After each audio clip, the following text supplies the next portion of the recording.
TRK. Hello, 00 crew. Today starts our first day of our carp journey. We have, let's see, 1, 2, 3, 4 days. 4 days to get on a big carp over 30 inches. That's my goal. So, right now, day 1 here begins our stealth mission for the Carpentine. We're gonna get on a big common carp, hopefully by Friday. Today's Tuesday. So, without further ado, let's put a stalk on some fishes. Fishing for carp is kind of like hunting for deer. You gotta use stealth and sneakiness. Find where they're feeding, find where they're hanging, sneak up on them. They're real sensitive to noise and vibration as I talk real loud so they can hear me. Smooth there, tiger. Anyway, we want to find where they're hanging and feeding, and then if we can find a good productive spot, find some fish, try to sight fish for them if they're feeding, and if not, we'll just keep changing spots every day till we get on some fish. I figure, you know, 4 days here at Loch Raven Reservoir, it's loaded with carp. We're bound to happen upon something. I'm trying to find any type of sign, bubbles, tail flashes, you know, fish just swimming or sitting under trees, anything, any sign of carp in the area is what I want to target. And then once I find those, the best area with carp, that's where I'm going to chum and hopefully get a bait in the water and land a fish. So far, I haven't seen a fish, so we shall see and continue the hunt. Now it is summertime, so any shady spots underneath of logs or fallen trees, anything where they have a good amount of cover and quick access to cool water is where I'm guessing these fish are going to be. Right here's a little shallow, so I'm not assuming they're going to be on this side. I'm thinking this side or down at the end where the more open water is. A lot cooler and more places to hide. Man, I have not seen one fish yet. I mean, not even a sunfish. The reason I came to this spot is because about a month ago, it was absolutely loaded with carp. But I think they were in here spawning. Actually, if you guys look back a few videos, we fished Loch Raven for bass. And me and TRK were over there, and we were looking over here. It was the video with the turtles in it, the big giant snapping turtles, and I was looking over here asking what the splashing was, and I walked over here and there was carp jumping everywhere. That was actually right over there, so that's where I'm at now. But again, I haven't even seen a fish, not even a minnow. So I mean, I don't know what's going on here, but if this doesn't work, we're definitely going to get on some type of fish tonight, hopefully, because I know of a spot at Loch Raven that is completely cut off from the rest of the reservoir, hidden little spot, and it is 100% loaded with behemoth carp. So that's going to be my go-to spot if this doesn't pan out today here. Okay, absolutely nothing. So, I mean, like I said, I could have chummed this spot and I could have really just sat and waited and fished. I'm sure there's carp around. They're probably all just in the deeper water where we can't see them. And I'm sure I could have put in a lot of time here and ended up catching one. But I want to make the most out of the time, like I said. So I'm going to go where I know 100% carp are. They're trapped in this big giant, I guess it's like a pond off of Loch Raven. It's still part of Loch Raven Reservoir. It's just, it only is connected when the rain's high.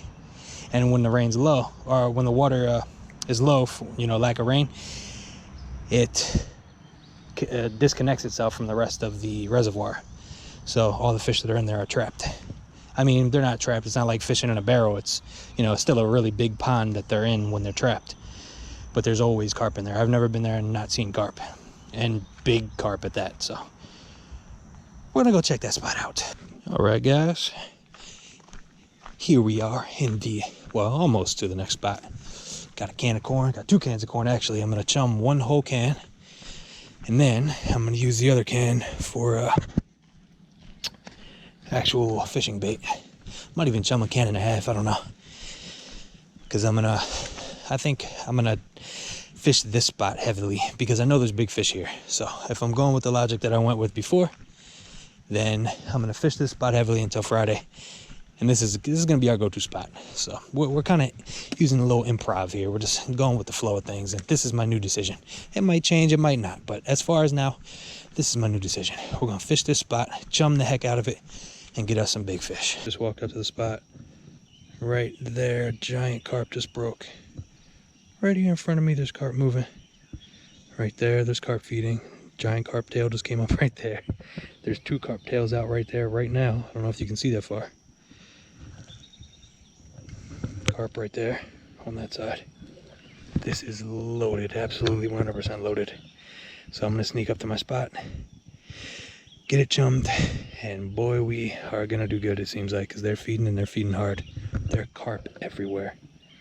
There's just tail swirls. God, it's loaded in here. See, I knew this was gonna be a good idea. I knew there's always carp in here. It's just, the only problem is they're a little pressured. So I'm gonna use finesse line, no weight, just a tiny little hook, completely covered in corn. No sinkers, no nothing, and just flip it out there, just using the weight of the corn to pitch it out. And be super quiet and stealthy. Somebody has a chair right here in this beautiful spot that I made. But it's all good. Nice to see people using my spot. It means it's productively being used. There's also a bunch of drinks and cigarette butts. Disgusting. Oh boy, there's carp right here in front of me. Okay, I gotta stop talking. I'm gonna chum and get to fishing. Look at that. Carp right there in front of me. Yes. Okay, I gotta get this corn in here and catch one of these bad boys. Hopefully we can get one over 30 inches.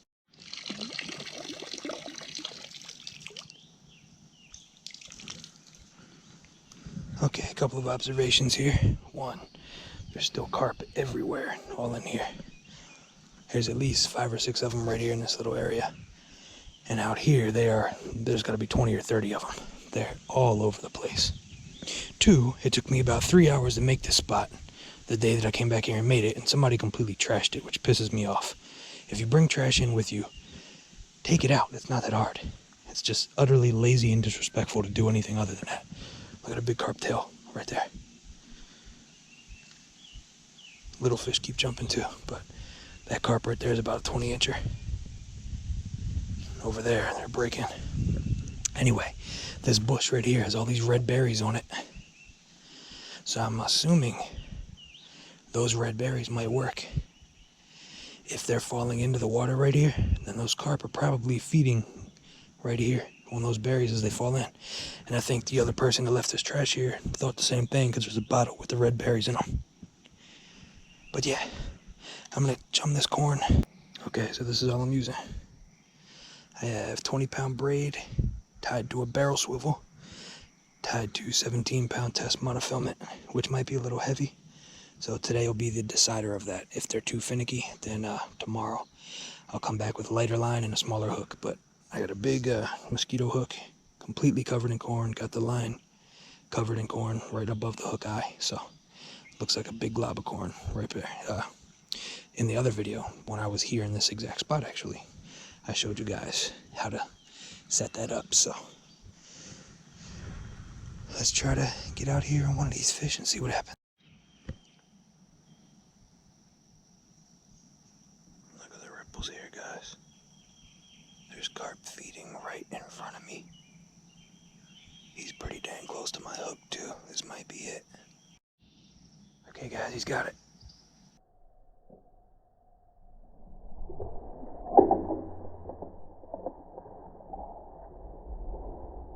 Oh, what the heck?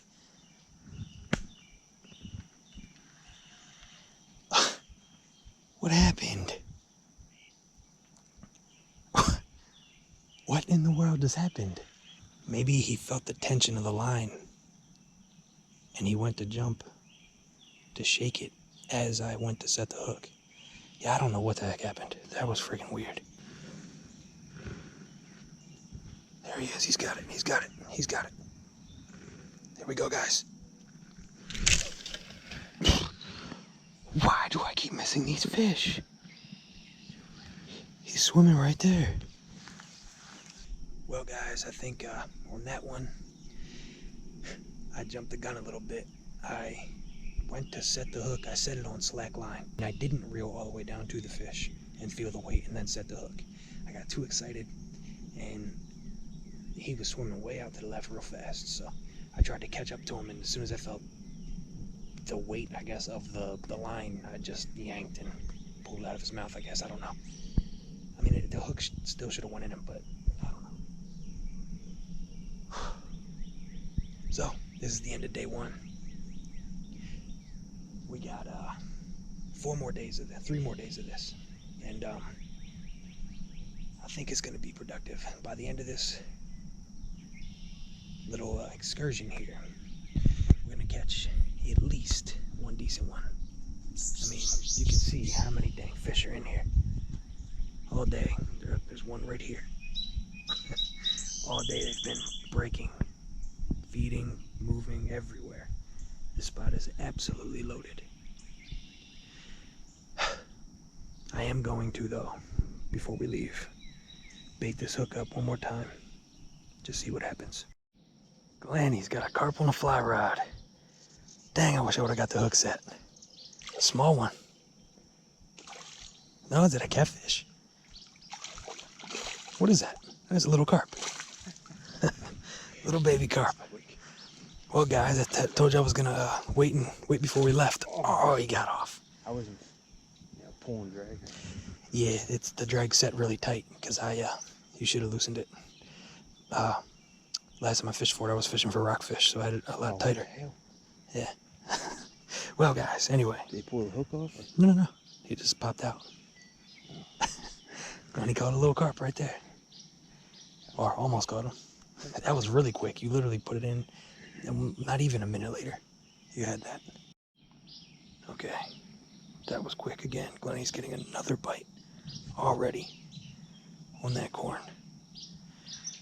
He's got the fly rod with a little bobber, little strike indicator, tiny, teeny little trout hook, and one kernel of corn. Yo. Why? A little bit after dark, I guess. Why? There he goes. Take him. Got him. Oh! Too loose. Not enough drag. Need a little bit more drag. Did he break you off, or did you, He pulled pretty hard.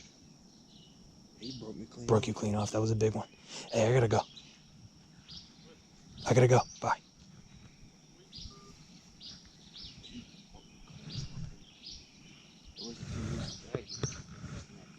Damn.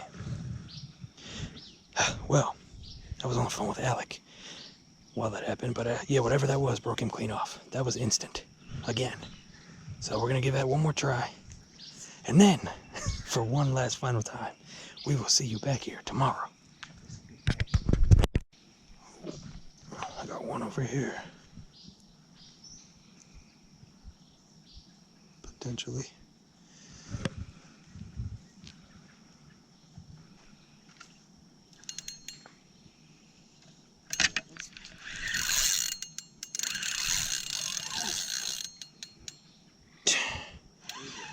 Stinking turtle.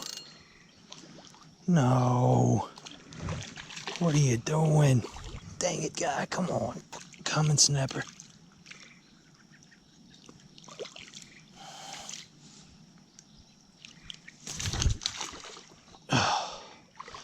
Did it break? Nope, I got my hook back.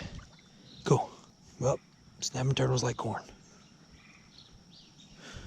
I'll straighten my hook out. I have to retie one on there. I'll probably wait till tomorrow, though. Whew. Okay, guys. Now, we will see you next time on Obsession Outdoors, which will be in this spot tomorrow. We're going to get here earlier, have more time to fish, and we'll be a little more prepared because we know what this spot holds now, so stay tuned.